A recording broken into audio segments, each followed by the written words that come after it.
Rasa cemburu. Setelah kembali dari perjalanan bisnis dari luar negeri, seorang pria memutuskan untuk menikahi seorang gadis dengan alasan moral dan agamanya yang sangat baik. Hal tersebut membuat marah wanita yang dulu pernah menantinya, karena dia juga mencintai si pria tersebut dan percaya bahwa pria tersebut akan melamarnya. Keyakinannya semakin mantap, terutama ketika dia sudah mengenal keluarganya. Setelah si pria itu melangsungkan pernikahan dengan wanita solehah idamannya, si wanita yang dulu menantinya selalu memikirkan cara untuk menyingkirkan istrinya. Dan dia terus melakukan banyak upaya melalui teman-temannya untuk memisahkan pasangan tersebut, tetapi semua upayanya selalu gagal karena sang suami sangat mencintai istrinya. Sampai satu kesempatan datang kepadanya, yaitu ketika 2 tahun kemudian setelah pernikahan mereka, si wanita jahat tersebut mengetahui bahwa si wanita solehah sangat ingin memiliki anak, namun ia masih belum bisa hamil.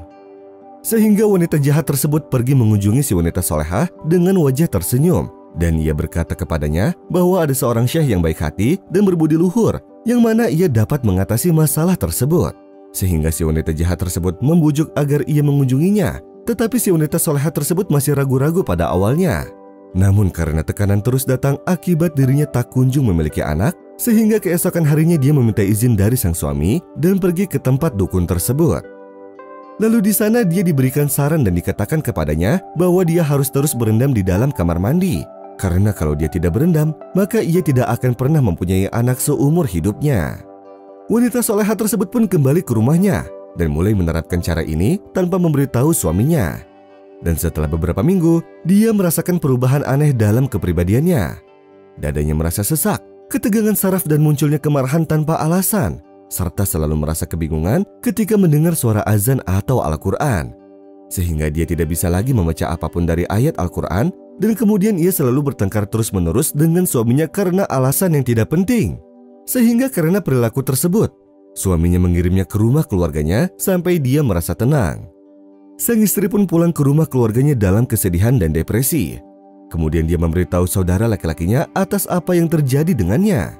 Sehingga saudara laki-lakinya mengingatkannya dengan hadis Rasulullah.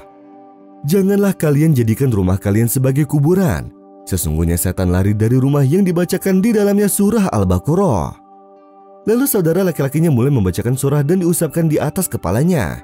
Begitu dia sampai pada ayat kursi, dia melihat gangguan di tubuh adik perempuannya dan gerakan aneh di tangannya terus-menerus tanpa henti.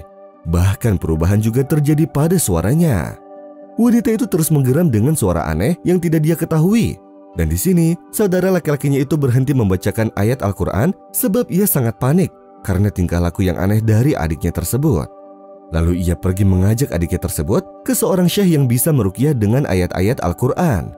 Kemudian syekh tersebut menemukan bahwa resep sang dukun yang diberikan kepada gadis yang solehah tersebut menyebabkan banyak jin yang datang mendekatinya, yang mencoba memutuskan hubungannya dengan suaminya. Sehingga setelah itu sang istri mulai menjalani penyembuhan dengan syekh ini sampai dia pulih sepenuhnya dan hubungannya dengan suaminya menjadi normal kembali. Dan beberapa hari kemudian, sang istri mengetahui bahwa penipu yang dia temui dengan wanita tersebut sudah ditangkap. Setelah dia menusuk wanita jahat tersebut dengan pisau, karena dia tidak memberi upah yang telah mereka setujui dengan imbalan menyakiti si wanita solehah tersebut yang tidak bersalah. Dan setelah beberapa bulan berlalu, akhirnya sang wanita solehah tersebut telah hamil berkat karunia dari Allah Subhanahu wa Ta'ala, yang telah menyelamatkannya dari kelicikan manusia dan jin. واتبعوا ما تتلو الشياطين على ملك سليمان وما كفر سليمان ولكن الشياطين كفروا يعلمون الناس السحر وما أنزل على الملكين ببابل هاروت وماروت وما يعلمان من أحد حتى يقولا إنما نحن فتنة فلا تكفر فيتعلمون منهما ما يفرقون به بين المرء وزوجه وما هم بضارين به من أحد إلا بإذن الله ويتعلمون ما يضرهم ولا ينفعهم ولقد علموا لمن اشتراه ما له في الآخرة من خلاق ولبئس ما شروا به